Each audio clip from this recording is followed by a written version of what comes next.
കൂടുതൽ ടെക്നോളജിപരമായ ന്യൂസുകൾക്കും റിവ്യൂകൾക്കും മൊബൈൽ ടിപ്സുകൾക്കും തീർച്ചയായും നിങ്ങൾ ഈ യൂട്യൂബ് ചാനൽ സബ്സ്ക്രൈബ് ചെയ്യുക. തുടർന്ന് വരുന്ന ബെൽ ചിഹ്നത്തിൽ ക്ലിക്ക് ചെയ്യുകയാണെങ്കിൽ ഞങ്ങളിടുന്ന വീഡിയോസുകൾ നിങ്ങൾക്ക് നോട്ടിഫിക്കേഷനായിട്ടും ലഭ്യമാകും. അപ്പോൾ നമുക്ക് വീഡിയോയിലേക്ക് കിടക്കാം. എൻ്റെ പേര് അർജുൻ.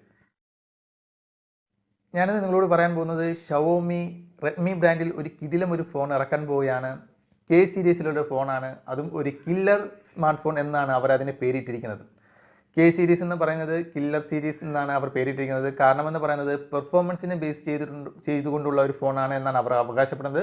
പെർഫോമൻസിൻ്റെ കാര്യത്തിൽ യാതൊരുവിധ വിട്ടുവീഴ്ചയും ഈ ഒരു ഫോണിൽ അവർ നൽകിയിട്ടില്ല എന്നുള്ളതാണ്. അതായത് എത്രത്തോളം മികവുറ്റ പെർഫോമൻസ് നൽകാൻ സാധിക്കുമോ ഒരു ഫോണിന് എത്രത്തോളം മികവുറ്റ പെർഫോമൻസ് നൽകാൻ സാധിക്കുമോ അത്രത്തോളം പെർഫോമൻസ് ഈ ഒരു ഫോണിൽ അവർ നൽകിയിട്ടുണ്ട്. 2 മോഡലുകളിലായിരിക്കും ഈ ഒരു കെ സീരീസ് അവർ ഇറക്കാൻ പോകുന്നത്. K20 എന്നും K20 Pro എന്നുമുള്ള 2 സീരീസിലായിരിക്കും ഇവർ ഇറക്കാൻ പോകുന്നത്. K20 കാട്ടി കുറച്ചും കൂടെയൊക്കെ ബെറ്റർ ആയിരിക്കും K20 Pro എന്നാണ് എനിക്ക് അറിയാൻ സാധിച്ചത്. കുറച്ചും കൂടെയൊക്കെ വിലയിലും വ്യത്യാസം വരും. ഇതിനെക്കുറിച്ച് ഈ ഒരു മൊബൈലിനെ കുറിച്ച് കൂടുതൽ ഡീറ്റെയിൽസ് ആയിട്ടൊന്നും അവർ പുറത്തുവിട്ടിട്ടില്ല. ഇതിൻ്റെ മറ്റ് സവിശേഷതകളെ കുറിച്ച് പറയുകയാണെങ്കിൽ, അതായത് K20 കുറിച്ച് പറയുകയാണെങ്കിൽ ഇതിൻ്റെ ബാറ്ററി എന്ന് പറയുന്നത് 4000 mAh ബാറ്ററിയാണ് ഈ ഒരു ഫോണിനുള്ളത്. വളരെ നല്ലൊരു ബാറ്ററി ബാക്കപ്പ് നൽകാൻ സാധിക്കുമെന്ന് അവർ അവകാശപ്പെടുന്നുണ്ട്. അതുകൊണ്ട് തന്നെ ബാറ്ററിയുടെ കാര്യത്തിൽ നമുക്ക് പേടിക്കേണ്ടതില്ല. ബാറ്ററി ബാക്കപ്പിൻ്റെ കാര്യത്തിൽ പേടിക്കേണ്ടതില്ല. ക്യാമറയെ കുറിച്ച് പറയുകയാണെങ്കിൽ 48 മെഗാ പിക്സലിൻ്റെ ഒരു ബാക്ക് ക്യാമറ ആയിരിക്കും ഈ ഒരു ഫോണിൽ ഉണ്ടായിരിക്കുക. വളരെ നല്ലൊരു മെഗാ പിക്സലുള്ള ക്യാമറ തന്നെയാണ് 48 മെഗാ പിക്സൽ ക്യാമറ. അതിന് സപ്പോർട്ട് ക്യാമറ ഉണ്ടോ എന്നുള്ളത് അവർ ഇതുവരെയും എനിക്ക് അറിയാൻ സാധിച്ചിട്ടില്ല. മിക്കവാറും ഒക്കെ സപ്പോർട്ട് ക്യാമറ ഉണ്ടാവാനുള്ള ചാൻസ് വളരെ കൂടുതലാണ്.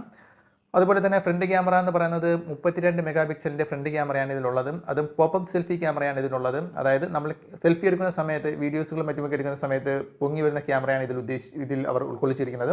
അതുപോലെ തന്നെ വൈൽഡ് ആംഗിൾ രീതിയിലുള്ള ലെൻസും മറ്റുമൊക്കെ ഇതിൽ ഇൻക്ലൂഡ് ചെയ്തിട്ടുണ്ട്. അതായത് വൈൽഡായിട്ട് നമുക്ക് ഫോട്ടോസും വീഡിയോസുകളും ഷൂട്ട് ചെയ്യാൻ സാധ്യമാവുന്ന വൈൽഡ് ആംഗിൾ സെൻസറും ഈ ഒരു ക്യാമറയിൽ അവർ ഉൾക്കൊള്ളിച്ചിട്ടുണ്ട് എന്നും അറിയാൻ സാധിച്ചിട്ടുണ്ട്. അതുപോലെ തന്നെ ഇതിൻ്റെ ഫിംഗർ പ്രിൻറ്റ് സെൻസർ എന്ന് പറയുന്നത് ഫോണിൻ്റെ സ്ക്രീനിൽ തന്നെയാണ് ഉൾക്കൊള്ളിച്ചിരിക്കുന്നത്. അതും വളരെ നല്ലൊരു കാര്യം തന്നെയാണ്. കൂടുതൽ സ്പേസ് നമുക്ക് ആ ഫോണിൽ നമുക്ക് ലഭ്യമാവുകയും ചെയ്യും. ഫിംഗർ പ്രിൻറ്റ് സെൻസർ എന്ന് പറയുന്നത് നമ്മുടെ ആ ഒരു ഫോണിൻ്റെ സ്ക്രീനിൽ തന്നെയാണ് ഉൾക്കൊള്ളിച്ചിരിക്കുന്നത്.